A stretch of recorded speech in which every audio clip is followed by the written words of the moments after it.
is of 12 tribes. So when the 12 tribes were not functioning, Judah was not leading, and Naphtali was not fighting, God was not worshiping. So what he did, he said, I'm going to buy 12 oxen, and I'll call number 1 Judah, I'll call number 2 Naphtali. I'm going to baptize you, but I'm going to claim the anointing to be on you, so that we may plant and produce bread. Bread is part of our covenant, because our covenant is bread for his body and wine for his blood. We are a bread blood people. I said we are a bread blood people. Come on. When the people ask you, who are you? Say, I'm bread and blood. I can hear you say, I'm bread and blood. Shout it out. Don't say I'm a Yankole. Don't say I'm a Buganda. No, what is your tribe? Bread and blood. When I put together, it's a new covenant. And that new covenant destroys hell, breaks yokes. I don't know who I'm talking to. Our message to this year, 2025, is a message of reflection on responsibility. The story of Easter, even the coming of Jesus, is that few people, few individuals, few government took responsibility concerning the redemption of mankind, the eradication of sin, poverty, sickness, and disease. And it's the story. Our message is very simple. That where revivals have been, because Uganda is unique, Uganda hosted the East African revival after the Welsh revival and after the Azusa revival. Then another revival which touched the whole world. These are great moves of God that has transcended others and Korea. But when you look at what California is today, is a first world. So is Wales, so is Korea. What happened to our region, East Africa? We had a great move of God here. Somebody failed to take responsibility of that revival.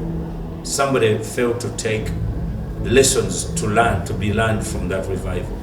As a result, our region is still in conflict. Our region is still in poverty. Our region is still in confusion. We thank God, Uganda is still the enclave of peace, whereby all people in the region are running here for peace, but because someone took responsibility. About 40 years ago, he took responsibility, and others, they said, we cannot continue having this kind of senseless killings.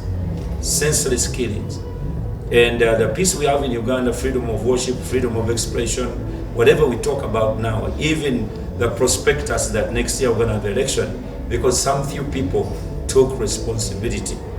Many of them never left the bush. They were buried there. But they were young, they were energetic, they had hopes, and they lost their lives.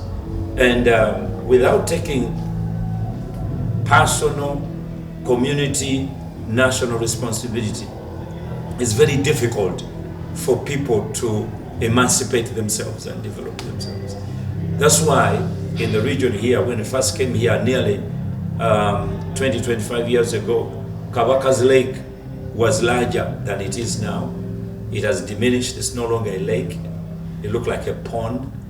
And because of the poor drainage system. Number two, because many people have encroached on that land. They lie, they pretend they have titles, they're entitled to have those places, and yet they don't have it. So I want to thank the Katikiro of Buganda, Charles Peter Mayiga Wechitiibwa. When I called him concerning, he responded positively, and also he gave me the minister, Dr. Anthony Wamala, and we met here. They came to the church with the entire team, and I told them the mitigating factors of helping that lake. Number one, because they build all the drainage across the city, and all the water are going to end up here. So the first mitigating factor is to dig a breezer, so that all the water, that however dirty it is, it just goes into that breezer first, and then we replant, because these papyrus were there, and reeds to sieve the water before it enters into the lake. So the work is ongoing, and I will ask you to go there and see. It's already ongoing. They are planting even today because we're expecting rains next week, which is going to be coming, not next week, next week, which is going to be very heavy rainfall coming in Kampala. So we need to stop, first of all, the sleeting of the lake. And then we're going to sit in a meeting of stakeholders, and then we're going to come out with a plan of completely revamping the lake and take it to the level where it used to be, even beyond where it used to be. The water that comes out of the Kabaka's lake, that lake is very historical. The water that comes out of that Kabaka's lake finds itself underground into Lake Victoria. So we may think that it's just the problem is here in Kabaka's lake, but then the bacteria and the parasites will go under the water undetected, and they find themselves in Lake Victoria, into a fish. You buy the fish, and here you are. You develop a disease where nobody has. So cleaning and taking care of the lake is as important as taking care of that. So our ecosystem must be taken in consideration. The wetlands, people who are in the wetlands must take extra responsibility, because many years these people didn't live there. But nobody asks a question, where is their sewage goes?